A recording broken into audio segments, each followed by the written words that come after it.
We're going to call it the Magnificent Seven. It was formed and led by the on-screen CEO of WCW at the time, Ric Flair, and this was from January to March of 2001. This group, the Magnificent Seven, included Scott Steiner, his valet Madeja, the United States champion Rick Steiner, Jeff Jarrett, Lex Luger, Buff Bagwell, and Road Warrior Animal. Man, what a crazy group of folks that is. That's quite a faction there. Diving back into this, Conrad, and look, to pull back just a little bit, especially maybe I'll say, new listeners or younger listeners, probably better said than that. So WCW closed in March of 2001. So this is the last 90 days of the company. Of course, at the time, Conrad, and that's why I was going to ask you as we kind of dove into this. I'm sure you covered this with Shivani and Eric, multiple layers, and I don't even know. Yeah, probably Bruce from the other side. But the average, like, do you even remember the Magnificent Seven like that being on TV? I was going to say I was in it and don't really remember as we kind of dove into the notes and all this. I remember us as a group and it was kind of loosely together and Flair doing his promo and all that. But these times, and this is this is the one question I want to ask you. When would the remote, when would the rumors or the chatter start going that, hey man, Bischoff might buy this thing? Because and I know my dad had come to me and they were trying to do some due diligence. When did all that chatter start? Was it in 2000 or just it didn't start till early 2001? No, it was in 2000. There was conversation about all that happening in 2000. And then we know in 2001, it started to really heat up and then no more. Yeah. But I'm with you. I did not remember the name of this faction. I mean, I remember.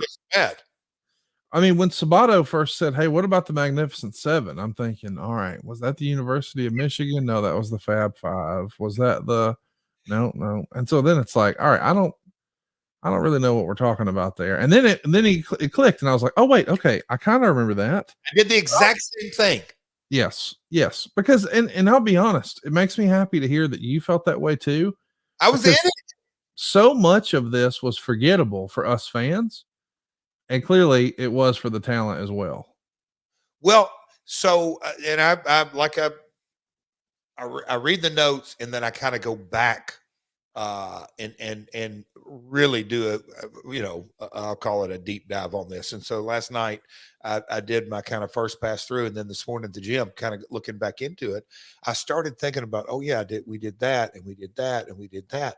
But the overall vibe was, hey, this creative that's being done is obviously the long play, because you wouldn't say, hey, I'm going to do this angle with Flair and Dusty, and we're going to get to that. It's a lot of fun. And yes, Flair and Dusty for the very first time on pay-per-view didn't happen until 2001. We'll get to that in a minute. But just doing the deep dive on it, we were all executing this creative and had no idea where it was going, but knew it was, or assumed this is going for the new owners.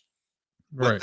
But this was the true, not the beginning of the end of the end of WCW as we knew it, but there was going to be a new WCW. So we did all of this with that in the back of our mind. And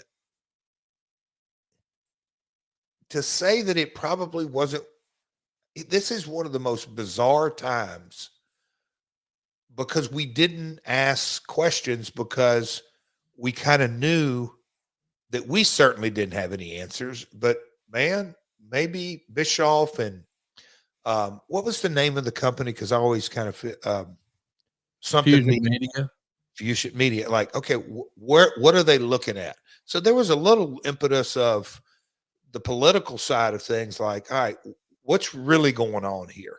So anyway, I thought I just set that I don't recall the Magnificent, but the creative I remember, and just not really sure where any of this was going. And I guess at this point in my WCW second run, I was enjoying the ride as much as I possibly could because I damn sure didn't know where things were headed. The next night on Nitro, Flair is going to reveal this was all a plan, and he's announcing a creation of the stable, which he's calling the Elite.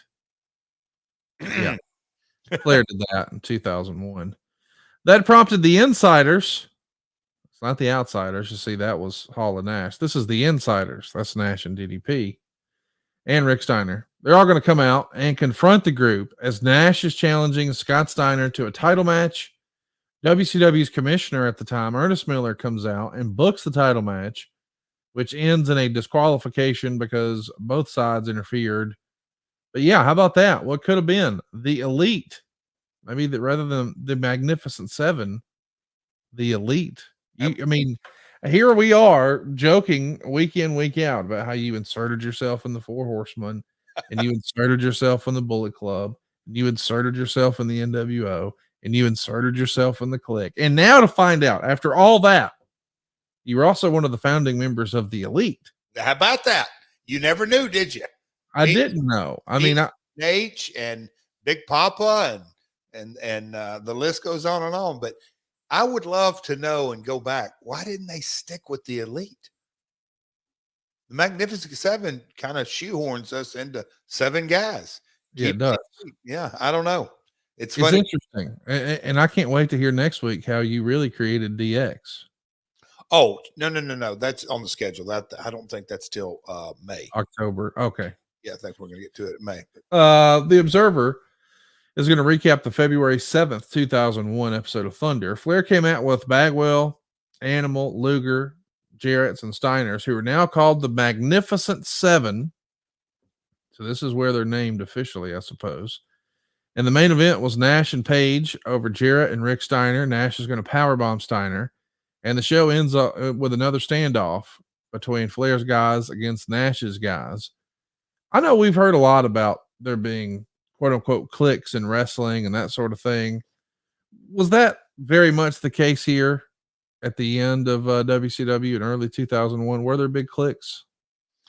I think there's always been cliques. I mean, I think there always will be. At least it's kind of, again, a locker room. I recently heard, you just kind of hear how the NBA through the years, the cliques and the groups used to be, teammates. And Celtics, Pistons, you didn't talk to the other teammate, even in, the other team, even in the off season.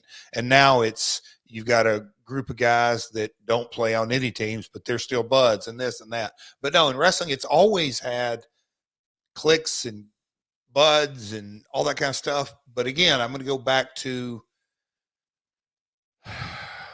the last 90 days, if you will. Nobody was really sure. And I think Bischoff shared some plans with some of his inner circle. And I think talent-wise, that would have been maybe Rick Steiner, and you may know better than me, but not many, but the unknown. So there were guys that I guess you could say from a generational standpoint that, the Magnificent Seven, we were all, in kind of a group, and you just had different groups, if you will. God, when I just got them, it is amazing to watch from 99 to 2001.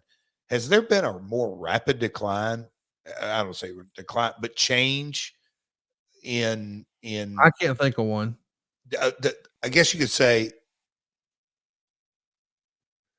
from hot to not hot. Right. Yeah. And I know music acts, it happens all the time. I mean, it happens more often than you think. They're hot one summer, and the next summer they hadn't come out with any hits, and they've all been passed by. So it happens. But man, WCW, what a different era we're talking about right here.